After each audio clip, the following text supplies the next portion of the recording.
ഇടുക്കി ജില്ലയിലും വ്യാപക മഴ. തൊടുപുഴയിലും ഹൈറേഞ്ചിലും ശക്തമായ മഴ പെയ്തെങ്കിലും നാശനഷ്ടങ്ങളൊന്നും നിലവിൽ റിപ്പോർട്ട് ചെയ്തിട്ടില്ല. മഴ മുന്നറിയിപ്പിന്റെ പശ്ചാത്തലത്തിൽ ജില്ലയിൽ നിയന്ത്രണങ്ങളുടെ ഭാഗമായി ഖനന പ്രവർത്തനങ്ങൾ നിരോധിച്ചു. മലയോര മേഖലയിലൂടെയുള്ള യാത്രകളിൽ ജാഗ്രത പാലിക്കണമെന്നും മുന്നറിയിപ്പുണ്ട്. രാഹുൽ സുരേഷ് ചേരുന്നുണ്ട് വിവരങ്ങളുമായി. Rahul, good morning. ഈ കാര്യമായ പ്രശ്നങ്ങളൊന്നും ഇല്ല ഇടുക്കിയിൽ ഇപ്പോൾ മഴ കാരണം? Good morning. ഇടുക്കിയിൽ കാര്യമായ പ്രശ്നങ്ങളില്ല എന്നതാണ് ഏറ്റവും ആശ്വാസകരമായ കാര്യം. ഇടുക്കിയിൽ ലോ റേഞ്ചെന്നോ ഹൈ റേഞ്ചെന്നോ വ്യത്യാസമില്ലാതെ ശക്തമായ മഴ ഇന്നലെ രാത്രി മുതൽ ആരംഭിച്ചിരിക്കുകയാണ്. ആ മഴ ഇപ്പോഴും ഇടവിട്ട് തുടരുന്നുണ്ട് എന്നതാണ് ഏറ്റവും പ്രധാനപ്പെട്ട കാര്യം.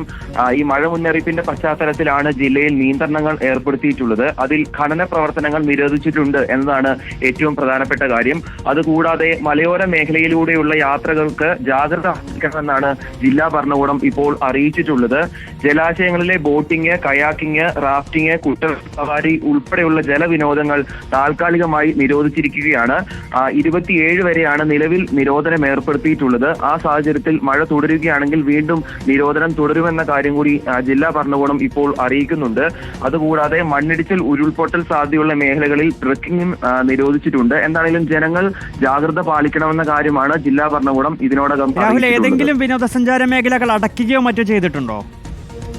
നിലവിൽ അത്തരത്തിലുള്ള കടുത്ത നിയന്ത്രണങ്ങളിലേക്ക് പോയിട്ടില്ല. അതിന് കാരണം ഇന്നും ഇന്നലെയുമായി യെല്ലോ അലർട്ട്, ഓറഞ്ച് അലർട്ട് ഉൾപ്പെടെയുള്ള നിയന്ത്രണങ്ങൾ ഉൾപ്പെടുത്തിയിട്ടുണ്ട്. അതിന്റെ ഭാഗമായിട്ടുള്ള നിയന്ത്രണങ്ങളാണ് നിലവിൽ ഏർപ്പെടുത്തിയിട്ടുള്ളത്. വരും ദിവസങ്ങളിൽ മഴ തുടരുകയാണെങ്കിൽ ഈ വിനോദസഞ്ചാരങ്ങൾ അടയ്ക്കുന്ന ഉൾപ്പെടെയുള്ള കടുത്ത നിയന്ത്രണങ്ങളിലേക്ക് പോകുമെന്നാണ് ജില്ലാ ഭരണകൂടം അറിയിച്ചിട്ടുള്ളത്.